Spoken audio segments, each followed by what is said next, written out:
Hello, dear viewer, and welcome to another episode of the Catholic League Forum. I'm Mike McDonald, Director of Communications of the Catholic League, and joining me today is Bill Donohue, President and CEO of the Catholic League.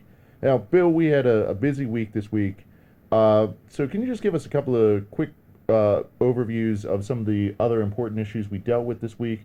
We started the week with the letter you wrote to the Oscars. Can you explain why you did that? Yes, I learned that in 2024 they're going to have new strictures regarding eligibility to receive an Oscar, and they're all based on bean counting. They're saying that you have to have so many LGBTQ people, as if they have a short supply of them out in Hollywood. That would be shocking to me. They have to make sure that we have enough, people on base of race and ethnicity and the like. Now, and that's fine. It's a private company. They can do what they want. But I thought it was striking. If you take a look at the 1964 Civil Rights Law and all the others, they always have race and ethnicity. They always have religion. Every single civil rights law has protections on religion, race, and ethnicity. They may add disabilities, veterans, people on the basis of gender or sexual orientation, gender identity. You can add lots of different groups. But race, ethnicity, age is often mentioned, and religion. Why didn't they mention religion? And so I asked them, I wrote to the head, and asked them, why don't you have a quota, so to speak? I didn't ask for the quota.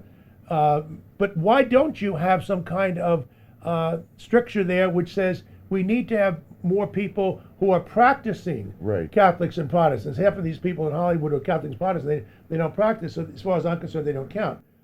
So I thought, at least put them on record, asking them why people of faith were simply left out of their little affirmative action plan. I think we know why. Yeah. But so I just wanted to say it anyhow. Yes, a very strong letter, by the way. But another issue we dealt with right here in the Big Apple, Mayor of New York City, Eric Adams, is reaching out to the great state of Florida with a bunch of new ads targeting a subgroup of the population. Can you talk us through that a little bit? Yeah, he's using taxpayer money in New York City, which is bankrupt, which has lousy schools and incredible crime rates, the highest unemployment rate of any city in the United States, and he has time now and our money to go and ask LGBT people, Q+++, if they feel that if they're not welcome in Florida, and you can come to New York and we'll welcome you. Look, the whole thing is insane. This guy is overwhelmed with work here in New York City. We don't have to go to other states to poach people and to ask them how they feel. I'm sure they don't feel oppressed in Florida. Otherwise, they'd be marching with their feet. Yeah, absolutely. And more people are moving out of New York to Florida. Exactly, yeah. So he's clueless. Yeah, absolutely. And dear viewer, if you are interested in these stories, be sure to check out our website, catholicleague.org. We'll have a link in the description below to both of these stories, but just give them a read through. They're very strong, very powerful stuff. Now, Bill, diving into some more important issues that we dealt with, taking a little bit more time to go through today, you had a very strong piece out Friday morning called What's Wrong with These People? And it started taking a look at the sort of whole pop culture crusade against the Florida bill protecting parental rights down there. And you really lay out some of the harmful things that these people are promoting. But a couple of people stood out in my mind real quick that I think are sort of worth highlighting. Can you tell us a little bit about what Hillary Clinton's take on the Florida bill is? Well, Hillary Clinton has a podcast, and she was on with Kate McKinnon, a comedian, and they were slamming DeSantis about the bill. The bill basically protects parental rights, and it says that you can't be involved in talking about sexual identity and the like with little kids, kindergarten through third grade. Anybody in his right mind would be in favor of that. Hillary Clinton is not in her right mind. We've known that for some time, and that's why she's opposed to parental rights, and she's supporting the opposition to the legislation, and she's screaming gay, gay, gay. Look, even Bill Maher, he's not exactly a prude. He's come out and said, do kids that age really need to be thinking about sex? But I think the larger point here, Mike, is this.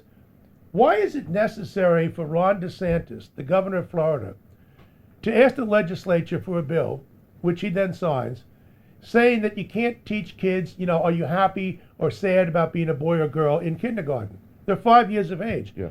I raised the question, what's wrong with these teachers that they would want to do this in the first place. Right. This is a form of child abuse. Yes. Okay? And they have no business doing it. So that was my point there. It goes beyond even what DeSantis is doing. Why is it even necessary? Yeah, absolutely. What's wrong with these people? The only term for it could be child abuse or grooming. That's Well, that's what it exactly is. Yeah, what's going on here. But it's not just a couple of big celebrities or and I'm surprised that you're on the same side as Bill Maher. You guys have had it out in the past. Right. But he's making a lot of sense. But what's really disturbing is the media rushing in to go after a very common sense, common decency piece of legislation, a law that's going to protect parents and children. For this piece, we had to do a lot of background research on this.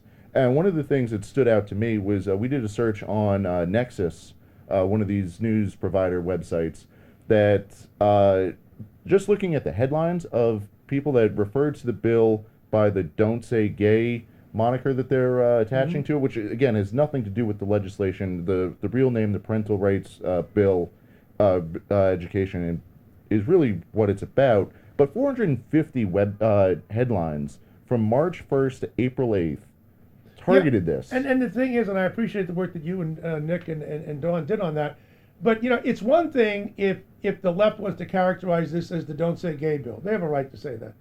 But when a media outlet takes that Right. moniker and uses it in the headline, they've shown a partisanship which they shouldn't show. They didn't refer to Obamacare as the socialist health care bill, nor should they in the headline. If people want to label it that way, that's their business. But this is the kind of the madness that we go on. Yeah, and I think you're really speaking to the core of what everyone's asking this day is what's wrong with these people.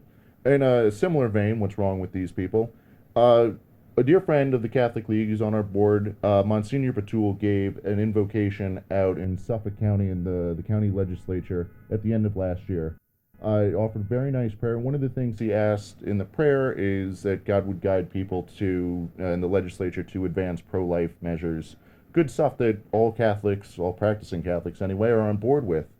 But a legislator out there, Bridget Fleming, she was very upset about this and introduced a bill back in January to neutralize prayer. All prayer had to be neutral and effectively neutering it. Right. So what did the Catholic League have to do? Yeah, I've known Monsignor Patul for decades. He's a great man, a brilliant guy, and all he was doing was including the unborn in his prayer, which is his business. He has freedom of religion, freedom of speech. I guess they didn't know about that in Suffolk County, at least legislator Fleming. And then she tries to justify this by saying, well, the Establishment Clause doesn't allow him to do that. The Establishment Clause was written by Madison. By the way, there's another clause called Freedom of Religion, the Religious Liberty Clause, which she doesn't seem to know anything about. It has nothing to do with that. All Madison meant is you can't have a national church. We just fought a war against the English on that basis, and you can't show favoritism for one religion over another. It has nothing to do with the content of a prayer. All prayers are normative. That is to say, they take a position for making an expression about something. And it's not the business of the state to look into this. She references a 1983 Supreme Court decision, the Marsh Chambers decision. It actually undercuts. They need some better lawyers out there in Suffolk County to help figure this thing out who are working there in the legislature. And then what she doesn't cite is an upstate place back in 2014, a little town called Greece. There's a case, Greece versus Galloway, and the Supreme Court said, yes, you can use words like Jesus and Lord and Christ, which are very sectarian. That's part of the minister or the priest's right when he does that. So they didn't know what they were talking about. Now, I don't want to say all of them. We did find out that a number of the lawmakers out there were on our side.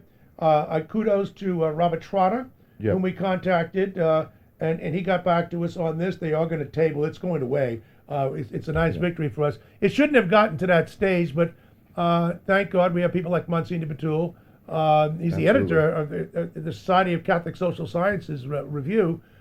He's a scholar as well as a great priest, and we were glad to defend him. Even if he wasn't associated with the Catholic League, we would have done this anyhow. But this is a case where you have people trying to say we can have a neutral prayer. Prayers cannot be neutral. I don't know where they're coming from.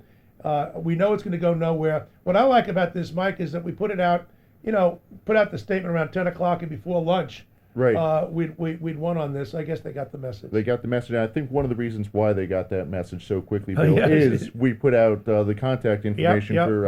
And that's where you Chairman guys Prado. come in. Yeah, absolutely. Without the support of our members here, our email subscribers, we wouldn't be able to do half Right. the things we Right. do. And so that is a testament to you guys. So thank you so much for your support. And if dear viewer, if you haven't seen Bill's letter yet, I would highly recommend it. It's very strong. I don't want to say he savages their argument, but he completely tears it apart. So definitely one of the better pieces that you will see on constitutional, First Amendment, religious liberty type issues. So definitely do check that out. And all of our other stories can also be found on CatholicLeague.org. Check that out. And of course, as always, please give this video a like and subscribe. Thanks for watching. Thanks, Bill. Thank you.